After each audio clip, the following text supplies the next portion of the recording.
This is Share the Vision, presented by the Resource Center, a discussion of the programs and services of the Resource Center and about issues related to individuals with disabilities. Today, we preview the 6th annual Step Up for Autism event, coming Saturday, September 26th, to the Resource Center at the administrative offices on Dunham Avenue, just outside Jamestown and Celeron. Joining me first today on Share the Vision is Steve Watterson, Community Relations Director at the Resource Center. Steve, good morning, and thank you for arranging a special program for us here today. Hi, Dennis. Thanks for coming down. It's always a joy to be here. My first reaction, maybe yours as well, is that it's hard to believe that we're now to the 6th Step Up for Autism event. Julie McCarthy, one of our guests in a moment, is also shaking her head up and down. Hard to believe, but I'll tell you, Dennis, of the big events that we do, this is the one that I think we've seen the most growth in over the last few years. Autism is such a big issue that people are becoming more and more aware with nationwide and not just in our community. And we're really seeing the support from a lot of folks, both at the Resource Center and just out in the general public, who come out to this event every year. And we're going to be keeping our fingers crossed that it's 65 to 70 degrees and sunny that day, so everybody comes down and has no excuse not to join us. I emphasized that this is a Step Up for Autism event because it's become more than just a walk. Before we get to our other guests, would you outline some of the basics in terms of what will be happening here on the morning of the 26th of September? Well, everything takes place at the Resource Center's administrative offices on Dunham Avenue in Celeron, the old Celeron School. And we'll start off that morning with registration out behind the building. And then we, as a big group, head down to Lucille Ball Memorial Park. We walk through there. We come back to the Resource Center, and we'll have children's games and other activities, face painting. The Masons with their child identification program is going to be there, do the fingerprinting. We will have lunch. We have a Chinese auction.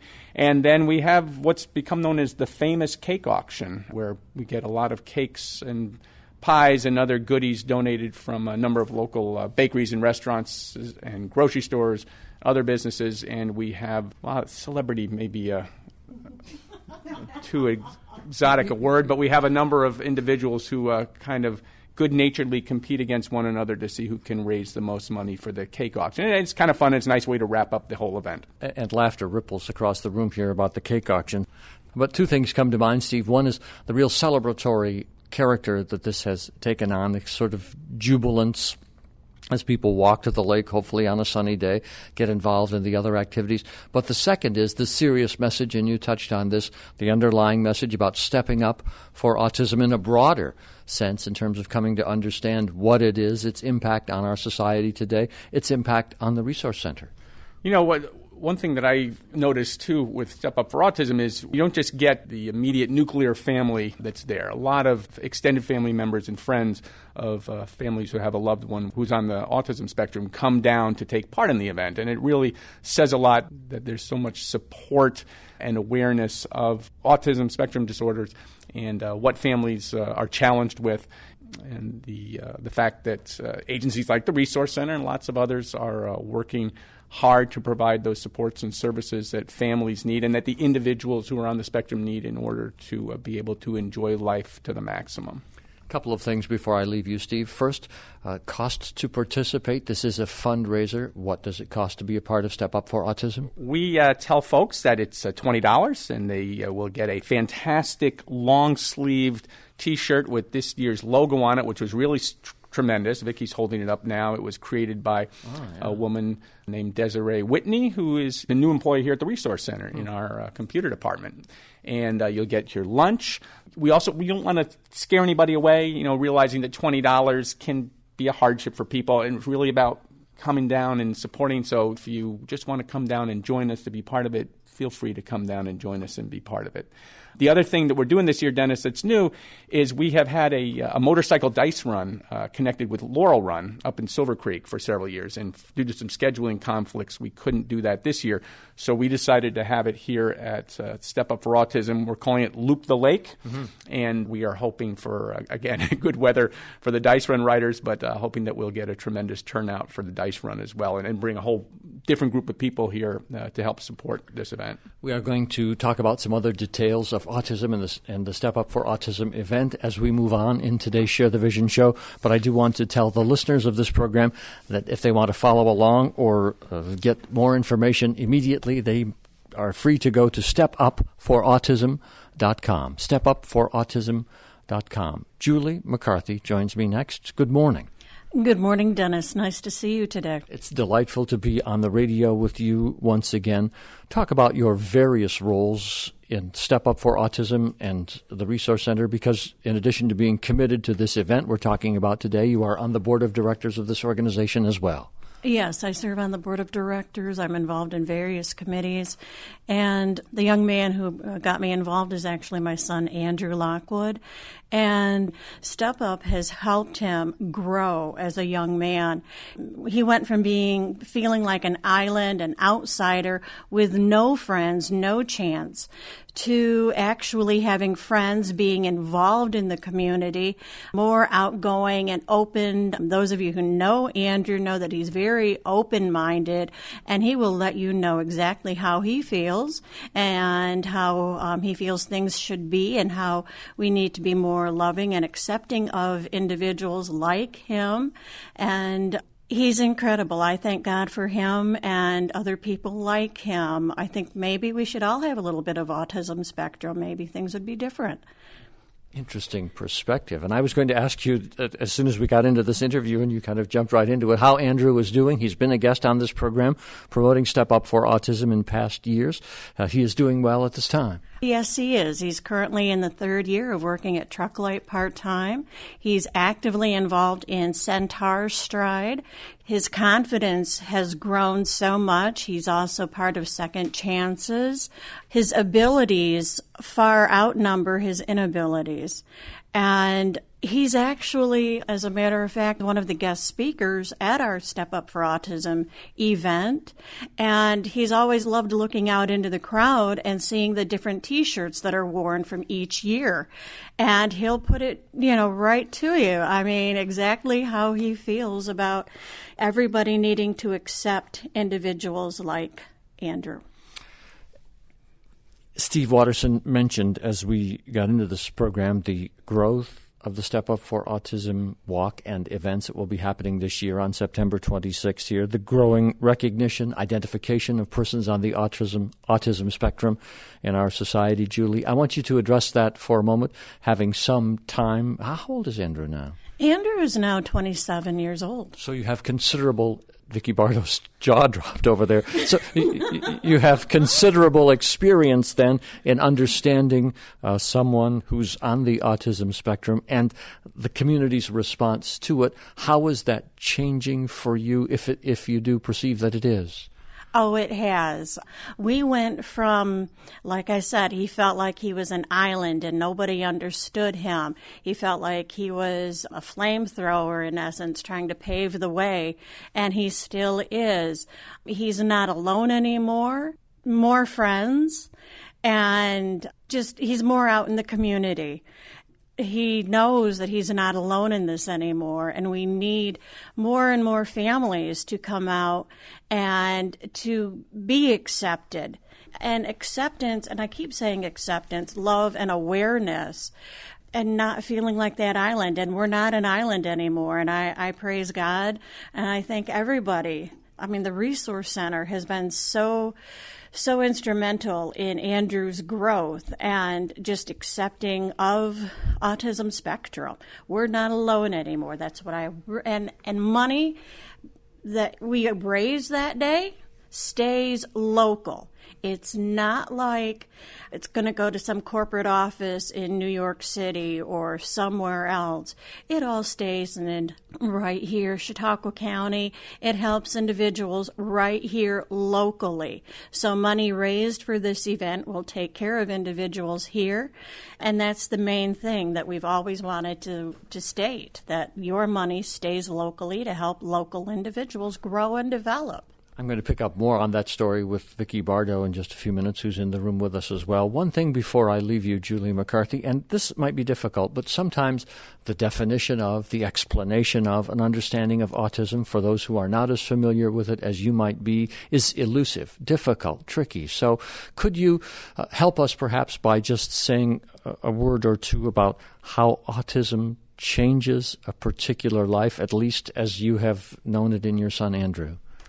When he was a toddler, he had certain fixations on different toys, and he would rock back and forth. He would be so in tuned to different TV shows and just be right in tune with that. He would not make eye contact. He had his own language. He talked like an auctioneer, very quick, fast, and nobody understood him. My mother and I, we did, but we had to slow down his speech patterns. Through schooling, he received special help at Randolph, and that helped. We learned a lot there. Acceptance with schools and family, and it's not always easy. As he grew, quite honestly, elementary years, middle school, they were all hard. Not being accepted, not having friends, not being socially developing and making the friends that he needed so desperately. I mean, we were involved in the Boy Scouts, and we had a good time, but he just couldn't sit still. And so when he was younger, doctors wanted to say that he had ADHD. And that wasn't necessarily the case. And I thank God for a good, dear friend of mine, Doug, who said, "Hon, we need to get further testing." And we did. And so autism spectrum fit. It was Andrew. And the puzzle piece, because it was always a puzzle, trying to figure out what was making Andrew tick, what was going on. It wasn't bad parenting. It wasn't, we would have people look at us, and me especially, and family members, and like, you're a lousy parent, and darn well you're doing your hardest. And it's worth it.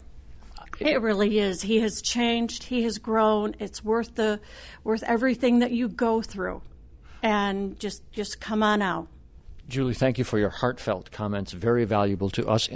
Interesting to note that a puzzle piece is on all of the literature that you distribute for the Step Up for Autism walk. I want to give a moment now to Marlene Siriano, who is also a member of the board of directors here at the Resource Center. This is your first ever appearance on the Share the Vision radio show, so I welcome you to our broadcast. Thank you, Dennis. I'm happy to be here with you this morning, and it was nice to meet you this morning. Any comment on the event itself, any of the things that have been discussed on this program so far before we pursue your interest in Step Up for Autism and the autism spectrum?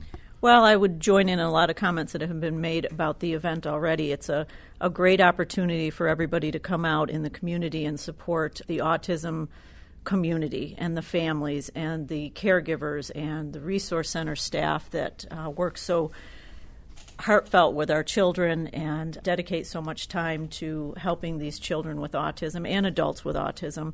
It's been a great event, and I hope that it goes on for several years. For those just joining, perhaps in the middle of the program on Share the Vision today, we're talking about Step Up for Autism, Saturday, September 26th. It occurs from the location from which we are speaking today, the Resource Center's administrative offices on Dunham Avenue.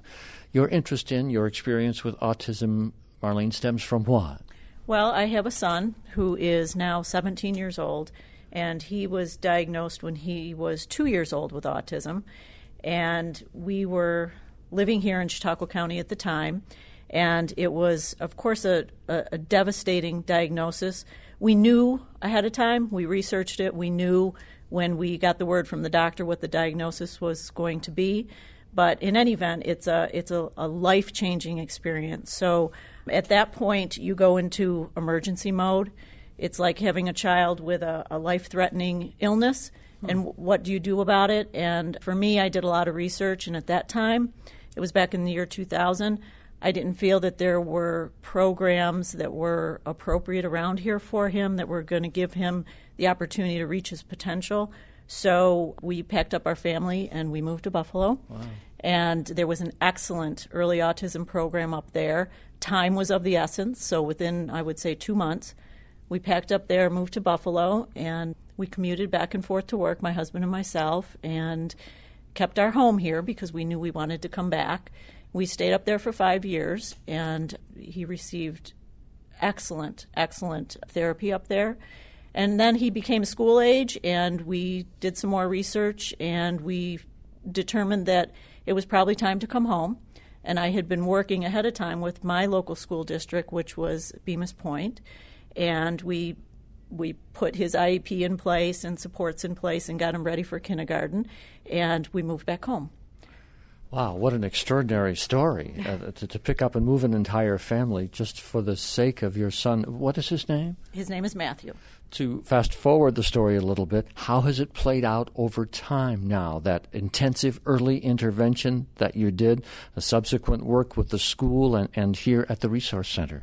It's worked out fantastic. I mean, we've been very, very fortunate. And you mentioned that intensive therapy that he had. When we moved up to Buffalo, he had 35 hours a week of in-home therapy, so it was extensive. And the school district knew that when we came back, and they've been, from the year we came back, phenomenal in providing supports, working with Matthew. The staff, his teachers have been exceptional. So it's worked out great. He is now at Maple Grove High School, which he loves. Everybody in the high school knows him. The staff is great to him, and the students treat him with a lot of respect. So that has worked out very well. And the other part of it that has worked out so well is the Resource Center, because the services that we have gotten from the Resource Center to supplement his academic services are invaluable. Social skills are what most kids with autism significantly lack. Now, my son Matthew he also has difficulty communicating. He's not conversational. He can verbally tell you what he wants and needs, but not conversational. Has a very difficult time in social situations. So since he's been back, he has been involved in the Resource Center Saturday Respite Program, where he has an opportunity on Saturdays for 4 hours to take part in activities with other children with disabilities and the staff. They do a tremendous amount of activities. They do a lot of outings. It's been a great experience for him since we got back. If we're busy some Saturday and he has to miss it, that's very difficult for him because he loves it. But in addition to the Saturday respite, he has participated in the Success Program, which the proceeds from the Step Up from Autism predominantly support the Success Program, which is a 6-week program that children with autism are involved in through the Resource Center. It's an hour and a half each week, and they teach them specifically social skills from all over the spectrum on social skills, from taking turns, treating others appropriately, earning rewards for the positive things that they do. And Matthew has participated in that several times. In fact, this Saturday he's going to start up again in the Success Program. He has to be there at 8:30 in the morning on a Saturday, and he is happy to get up and go. So that's been great. And he's had some other services through the Resource Center as well that have specifically worked on social skills. Marlene, in a vein similar to what I took up with Julie McCarthy, talk to us about understanding autism as how it has affected you, your son, so that we can get a better understanding of what it is, how it impacts the entire community from your own perspective. Mm-hmm. Well, for the families, as I kind of indicated before, it's a life-changing event. From the minute that you know it's happening and that your child has autism, your world from there forward is changed. And it changes the world for every family member, siblings. Matthew has a sibling who's 18 months older than him. And, of course, when we originally had 2 children so close in age, you think they're going to be best buddies and be playing together all the time and doing things together all the time. And unfortunately, with Matthew's condition, that really didn't happen because he had such difficulty communicating and doing activities that other typical children do. So his sibling lost that. that sense of having a sibling so close. And not that they're not close, but in a much, much different way than typical siblings. So that definitely affected us. And other extended family members have had to step in and have gratefully stepped in to give us their time and support, and it changed their lives as well. And for Matthew, of course, he's not a typical child, and he can't communicate like other children, and he doesn't sleep overnight at people's houses. He doesn't play on sporting teams. That camaraderie with his peers he doesn't have, but he's been able to have through these services at the Resource Center, which is tremendous. Both you and Julie have painted a very detailed and elegant picture of what this experience is all about, and I think by saying these things, encourage the entire community to learn more about autism and to be a part of the Step Up for Autism event here on the 26th. Thank you, Marlene Siriano and Julie McCarthy. Prior to that, I swing over now to Vicki Barda, who's Development and Events Manager for Filling the Gap associated with the Resource Center. I don't know what you can say after all of that. I'm in awe. I'm in absolute awe hearing both of those stories. I really didn't understand the backgrounds of Matthew and Andrew, but I completely do now and understand in a whole different light how difficult it is for the parents and the entire family to have a different way of life and how to get everybody on board and moving forward. So unbelievable stories, and I'm glad to hear about the success program because, you learn something new every day, Dennis, and I knew what the proceeds were for, but hearing it from the perspective of a parent really brought to light why we're coming out on the 26th. And this is just $20 to be involved, if that, for individuals in the community. And again, there is this very serious theme of increasing understanding of stepping up for autism in the community sense, but also, as Steve and I noted this at the beginning, there's a real celebratory sense to this event as well. So there are a couple of good reasons right there for people to come and be a part of this one way or another. Mm-hmm. That's right. And we do encourage everyone to come out. We don't want to discourage anybody. It's $20, and we're saying that for a T-shirt. But that, as Julie alluded to, goes right directly to the pot that stays local. We're happy to say that, and that money goes a long way in Chautauqua County. To help young people such as Matthew and Andrew, who have been described for us. Anything else we need to say about the particulars and getting involved, Vicki, before I get back to Steve here? Well, we are encouraging folks to enter and register online through the website. We have, I think, 10 people already signed up, and people tend to wait until the last minute. They show up that day. There's a lot going on. There's so much to do, so much to see. There's information that parents and family members can pick up regarding autism and the programs provided through the Resource Center. You can pick up some trinkets to show your support. There's bracelets and pens and erasers and all kinds of little puzzle piece items, I guess, with a little logo on it and kind of showing your support that way too. We have, again, the dice run, which is going to be new. We're going to make sure that the motorcycles are parked out front so that when they come in and out, it's not too disturbing to the folks who might have a little sensitivity to noise, which, some of our folks do. And so that's going to be a nice new addition for the event. We also have games, and we have a fire truck. We have Sparky, the safety dog, I think he is, I think he's a dog. Sparky. I can't tell if he's a dog or a cow. I don't know what he is, but he'll be there. Sparky will let you know. The safety cow. Well, wouldn't that be something? But anyway, thanks for your help, Steve. He's very helpful. But it's going to be a great day all the way around. And again, the cake auction is going to be huge, and that raises a lot of money, and we get some real spirited bidders. Do you want to take a moment to mention the other sponsors who are helping you put this on? Absolutely. We have a long list of sponsors, but I would like to send out a big thank you to Saxton Coker, Falconer Printing and Design, Five Star Bank, Brown & Brown Insurance, AXA Advisors, Chautauqua Resources, Bounce Chautauqua, Boys and Girls Club of Jamestown, Carol Wolf and Janice Pratt Scott, Filling the Gap, Lighthouse Point Grocery, Marty's Bubblegum Machine, Pace Promotional Solutions, Support Enterprises, Inc., the Resource Center, Gamers Haven, and New Vision Services. And I'm sure there's a lot of folks that are helping along the way that didn't make the back of the shirt, but we also extend our thank you to them very much. Vicki Bardo, thank you very much. A couple of minutes for Steve Watterson at the conclusion of this to cover a number of things.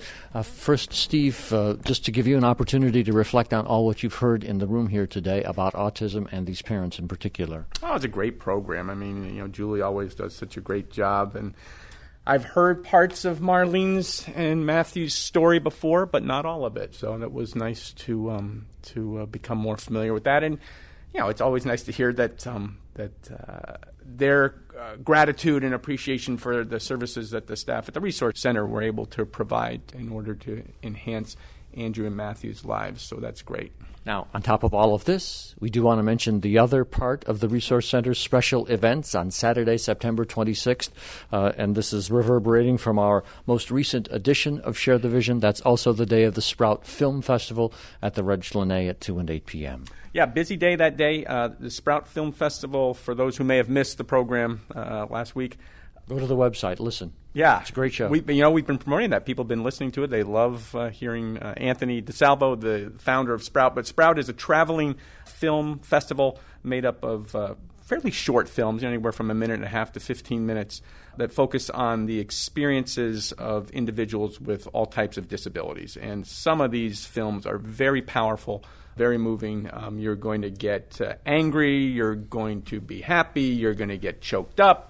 Makes you think, some of them, because it puts some of the perceptions, I think, that a lot of folks who don't know someone who has a disability and some perceptions they may have about people with disabilities. It really challenges some of those. And it challenges some of those perceptions that we have even here at the Resource Center. So $5 to get into the film festival. Tickets are available at the Reg. And again, you can come at 2 o'clock in the afternoon or at 8 o'clock. Anthony DeSalvo, the founder of Sprout, will be here to do some introductions to the films and talk about it. So it's really going to be a special event. We're very happy to be bringing this to Chautauqua County for the first time, and we're hoping for a great turnout. So, Saturday, September 26th, Step Up for Autism and the associated dice run here at the Resource Center's administrative offices, beginning in the morning and then in the afternoon and evening, the Sprout Film Festival. It's really a great way to pack a day full of activities to allow people to really come to know the Resource Center and learn more about persons with disabilities. That's kind of a couple of can't-miss occasions. Absolutely. And, for folks who want more information, they can go to the Resource Center's website, resourcecenter.org, and there'll be links to both Sprout and Step Up for Autism. And you can find out all you want to know about either of these. To Marlene Siriano, Julie McCarthy, Vicki Bardo, and you, Steve Watterson, thank you all for sharing the vision today.